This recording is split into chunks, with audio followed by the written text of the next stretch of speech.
अब देखिए हम जो अगला क्वेश्चन करने वाले हैं वो है input any two number and add them, मतलब कोई भी दो नंबर हमें ऐड करने हैं। It can be 19, 45, it can be 100, 200, number हमें नहीं पता है, हमें नंबर यूजर से लेना है, ठीक है।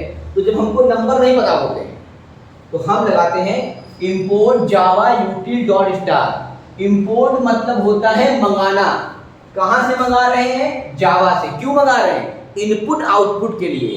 तो ये हमारी लगती है हेडर फाइल, इसको बोलते हैं it is a package also, ठीक है। तो जब भी एग्जाम में या क्वेश्चन में यूज हो वर्ड इनपुट या एक्सेप्ट तो समझ जाना कि हमको ये हेडर फाइल लगानी है, इम्पोर्ट जावा। फिर क्लास नेम देना, आपको पता है जिसके अंदर बॉडी ऑफ द प्रोग्राम लिखी जाती है, तो क्लास का नाम देना। Class should always start in alphabet, ठीक है। पब्लिक स्टैटिक वॉइड मेन, आपको बता रखा था पिछले वाले में कि पब्लिक मतलब प्रोग्राम में जो आप वेरिएबल लेते हैं उनको कितनी बार भी इस्तेमाल करो विदाउट एनी परमिशन, ठीक है। तो पब्लिक स्टैटिक वॉइड मेन लगा दिया। वॉइड मेन का मतलब होता है मेन फंक्शन प्रोग्राम का, यही है। अब इसके बारे में हम आपको बताएंगे बाद में, ठीक है। अब हमने कहा इनपुट एनी टू नंबर्स, तो आपने ए और बी लिया, तो ये जो ए और बी है इन्हें हम कहते हैं वेरिएबल, ये हमारे वेरिएबल हैं। अब ये वेरिएबल हैं कैसे, वो है इंट टाइप के। तो इंटीजर हमारा हो गया डेटा टाइप, ये हमारा हो गया डेटा टाइप। और आपको पता है इंटीजर कैन बी पॉजिटिव और कैन नेगेटिव, मतलब ये कभी पॉजिटिव होगा नेगेटिव होगा लेकिन कभी पॉइंट की वैल्यू नहीं लेगा, डेसिमल की वैल्यू नहीं लेगा। तो ए और बी हमारे वेरिएबल हो गए, सी भी वेरिएबल हो गया, और ये वेरिएबल है कैसे, ये है इंटीजर टाइप, ओके।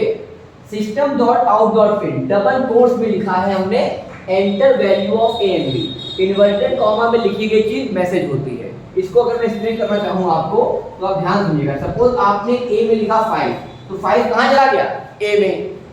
अगर आप लिखेंगे system dot out dot print और डबल कोट्स में लिखा ए, और ठीक उसी के नीचे लिखा system dot out dot print A, तो दोनों में अंतर ये है कि डबल कोट्स में लिखी गई चीज केवल एज अ मैसेज होती है, तो जो आप लिखेंगे डबल कोट्स में तो वो as it is A print कर देगा।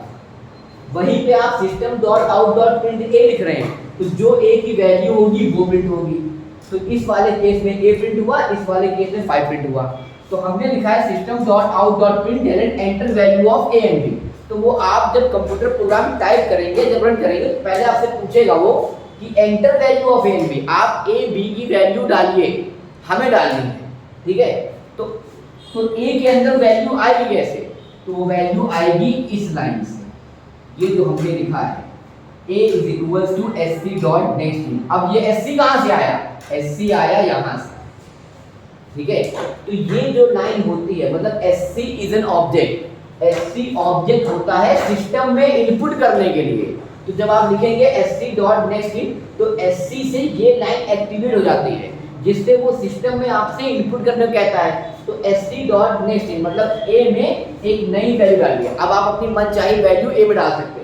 आपने कहा सर मैं दूंगा 30, तो 30 जब दोगे तो a में चला जाएगा, ठीक, a की वैल्यू आ गई। अब आपको b की वैल्यू मांग रहा है वो, तो सेम लाइन b के लिए भी लिखोगे b is equals to sc dot next. तो sc से ये लाइन एक्टिवेट हो जाएगी और आपसे पूछेगा सिस्टम में इनपुट करिए, आपने इनपुट किया, आपने कहा सर हम देंगे 70, तो b में चला गया 70। तो जब भी प्रोग्राम में इनपुट वर्ड यूज हो, input length and breadth, input length breadth and height, तो आप समझ जाइएगा कि आपको sc डॉट नेक्स्ट लिखना है। इसका मतलब स्टार्टिंग की 4 लाइनों में कोई चेंजेस नहीं आएगा। इनपुट वर्ड यूज हो जाए, प्रोग्राम उठा के इतना लिख दीजिए।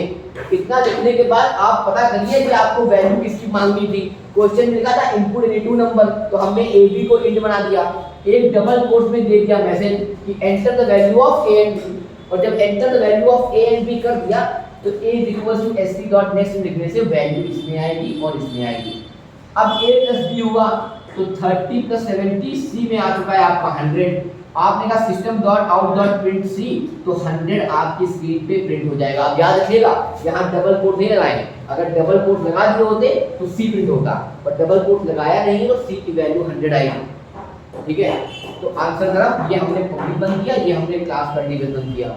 तो जब भी प्रोग्राम में इनपुट यूज होता है तो हम अब प्रोग्राम को इंपोर्ट जावा से लेके यहाँ पे बनाते हैं। ये 4 लाइनें हर प्रोग्राम में फिक्स है। आप पहले इतना इतना लिख दीजिए, उसके बाद प्रोग्राम को अपनी तरह के लेके आएंगे।